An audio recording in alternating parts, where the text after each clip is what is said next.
ভীষণ একটা মজার মাছ, দেখতে একটু বিটকুটে লাগে, ভালো লাগে না, তাই অনেকে খেতে চায় না।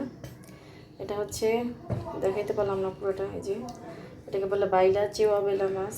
অনেকে চেওয়া বেলা বলে, অনেকে চেওয়া মাছ বলে, আমরা চেওয়া মাছ বলি।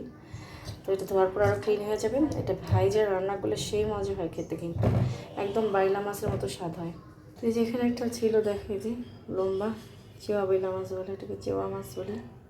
খুব স্বাদ কিন্তু খেতে। এটা রেসিপিটা পুরো দেখিয়ে দিচ্ছি। ক্লিন করেছি, এখন একদম সাদা হয়ে গেছে ফকফকা। একটু হালকা গরম পানি দিয়ে দেবো, তাহলে গন্ধটাও চলে যাবে, আরও ফ্রেশ হবে। এই যে মাছে একটু আমি হালকা গরম পানি দিচ্ছি, বেশি না, হালকা, হাতে ধরা যায়, কিন্তু এটা একটু বেশি গরম হয়ে গেছে, আর একটু হালকা দিলেও হয়তো। ঠান্ডা পানি অ্যাড করে নিচ্ছি, এখন ধরা যাচ্ছে। তারপর মাছের যে এক্সট্রা গন্ধ সেটাও চলে যায়, প্লাস মাছটা অনেক ক্লিনও হয়।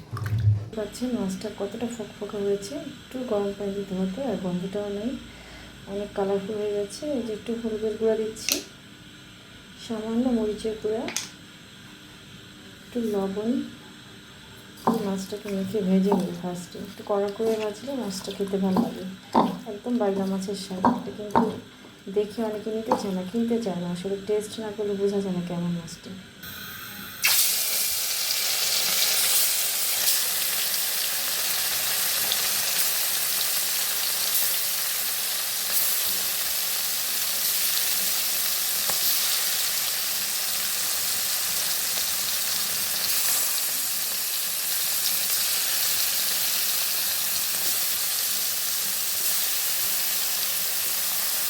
মাছগুলো মুচমুচে ভাজা হচ্ছে,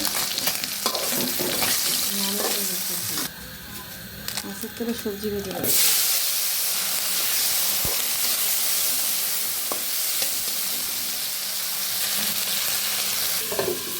মাছগুলো এভাবে মুচমুচে করে ভাজতে হবে, তাহলে টেস্ট লাগে না। সব ভাজা হয়ে গেছে সবজিটা। এখানে পেঁয়াজ বেটে নিয়েছি, প্রথমে মশলা সে পেঁয়াজ বাটা দিব।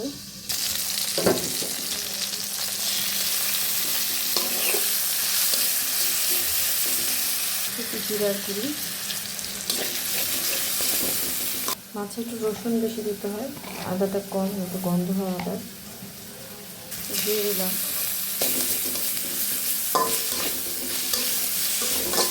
মরিচের গুঁড়ো, মরিচ গুঁড়ো, লবণ, সামান্য পানি দিয়ে কষিয়ে নিই।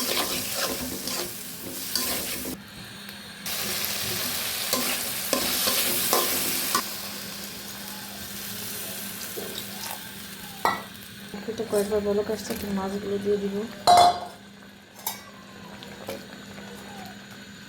তরকারিটা প্রায় হয়ে আসছে, হওয়ার আগে আমি একটু ধনে পাতা দিয়েছি, সেটা ভিডিওতে ধারণ করতে পারিনি, তো একটু পরেই নামিয়ে নিব।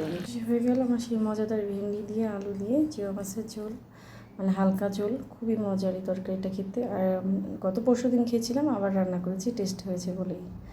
তো আপনারা এরকম রান্না করে খাবেন, মজার মজার রেসিপি দেখে। আমার ভালো লাগলে একটু লাইক, শেয়ার, সাবস্ক্রাইব করে দেবেন অবশ্যই।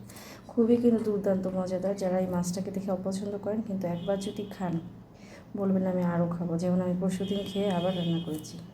এটা খুবই মজা, আর ভেন্ডি দেওয়ার কারণে একটু মজা হয়। ভেন্ডি ছাড়া অন্য কিছু যদি দেন তাতেও অনেক মজা হবে খেতে। আল্লাহ হাফেজ।